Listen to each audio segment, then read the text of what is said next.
Hi, everybody. Cheryl Knowlton here in the studio with one of my very best friends in the entire world. I've been looking forward to bringing this to you for so long. I'd like you to meet Kiko Arvizu. We need some kind of a drum roll for this moment. This is so exciting. This is part one of a 5-part series, so I hope you'll tune in to all 5 parts because you're going to want all of this amazing content. But before we dive into that, I want you to get to know Kiko so that you can understand why you need to hear what he has to say. So, Kiko, tell us about you. How did you get into the real estate industry 12 years ago, right? Yes, 12 years ago, last February. And how was that? Was that a super easy process for you? No, it actually wasn't. So before I got into real estate, I was a utility locator. For blue stakes? Basically blue stakes. In the state of Utah? Yeah, it's called Before You Dig. So I did that for about 6 years in Iron County, southern Utah. Got to learn the landscape very well, got to learn all the subdivisions, and basically I became a human map by default, right? And I remember seeing realtors out there driving their fancy SUVs and, and I'm like, oh, wow, that's pretty amazing, actually. But never really gave it any thought. And then my mother-in-law at the time mentioned that I should look into it. And I was very unhappy with my job at the time. I was overworked, underpaid, right? Classic scenario. So anyway, so it just worked out to where I cashed out my 401k, ended the blue stakes thing, started real estate school. And you loved the fact that it was only 90 hours. You were like, I could do that. Yeah, exactly. Because I thought you needed some sort of degree, right? You need to go to university. But I'm like, 90 hours? Like, I will kill 90 hours. I can do that in a week and a half. Yeah, exactly. And I tried to, and I got really burnt out a couple of times. So I had to like take a step back and then go back and get it done. But yeah, ultimately, that's how I got into the business, and it was quite the process, actually, but I'm grateful that I did because I'm here today because of it. That is so fabulous. So exciting. 12 years later, you got your broker's license as soon as you were able to do so, 3 years in. Yes, that's correct. In the state of Utah, that's what's required. Mm-hmm. Had your own brokerage. Yes, I did. Became president of the board.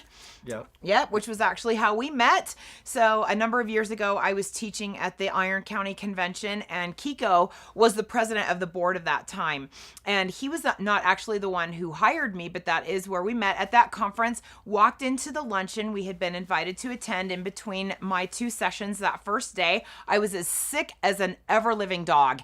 And we walk in there and I'm like, okay, 1 down, 1 to go. I can do this. And the state president at that time, who was supposed to be the luncheon speaker, did not show up without even batting an eye. Kiko steps up to the podium and knocks it out of the ever-living park. My husband was with me and he was like, who is this guy? Wow. So yeah, Kiko has got a bright and amazing future ahead of him. As a national speaker, I'm so excited to help him on that journey, and we're going to help him kick that off right now. So one of the things, Kiko, that I've loved about the unique value that you bring to the table is your deep understanding of personalities. And this is such a vast and varied bank of knowledge that every professional in the United States, in the world, really needs to understand. Whether you're an attorney, whether you're a doctor, whether you're a nurse, this would be valuable for stay-at-home moms, real estate professionals, everybody in between. Because why is this information valuable for someone to be able to read and understand someone else's personality and know who they're dealing with?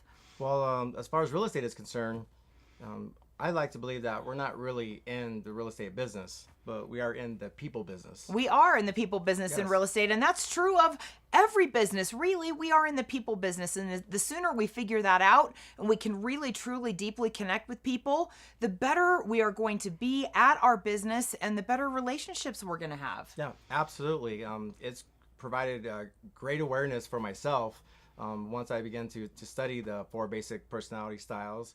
And I ultimately came to realize why I am the way I am and why I do the things I do and why I get really fired up and excited about certain things, why I get bored easily, why sometimes I can't sit still, why sometimes I talk too much, etc., etc. So once I began to truly understand my strengths and weaknesses, it was such a game changer for me because then I'm like, wow, this makes a lot of sense. So when I was younger in school, I would always want to raise my hand to answer the question and talk to my neighbors and or the students, and now I understand exactly why I was doing what I was doing, even as a young boy, is because it's part of our hardwiring. We're born this way, is my understanding. Absolutely. And I've read a number of books on personality. This is one of my very favorite topics to study myself. And I'm so excited to be able to teach this more as I learn more about it. So you mentioned a couple of really important things, and teachers would be another great category of people. Don't you wish your elementary school teacher understood who you were as a distinct, unique individual, hardwired, with specific skills and abilities? I wish that, because I was the same way. And that's one of the reasons you and I are so tight, is we are both high expressive. So you mentioned there are 4 distinct personality styles. Right. And expressive is one, and the other 3 are Your drivers, so expressive, driver, and amiables, and last but not least, your analyticals. Yes. Okay, so as we develop this throughout the course of this week, we're going to talk about each one distinctly and individually. But to wrap this one up,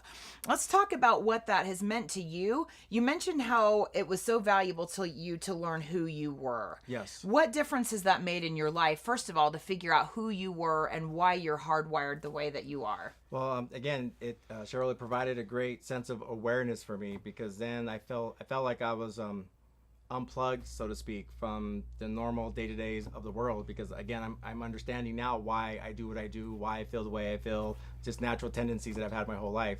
And so now, because I understand those, it helps me to be able to communicate more effectively with those around me. And so the sooner a person begins to understand themselves, the sooner they can begin to understand those around them, which is key in any relationship, any work environment, any situation. It's important to be able to understand those around you so that you can effectively communicate to them and accomplish whatever goal it is that you're trying to do, whether it's conflict resolution, whether it's a building a relationship of trust. Regardless of what it is, I think it's absolutely paramount to understand these basics, because it just takes everything to the next level. And again, it creates a large amount of awareness, I guess. Absolutely. You mentioned some really, really key things there. The ability to communicate with others and to formulate wonderful, rock-solid relationships, and to be able to speak to someone in their native tongue. So a book that Kiko and I both absolutely love that you need to put on your list is called Versatile Selling. It's green, comes in paperback. Unfortunately, it does not come in Audible. You all know how I feel about Audible. That is a major bummer about it. It's an older book, and it's written by Wilson Learning Libraries, but you can get it on Amazon.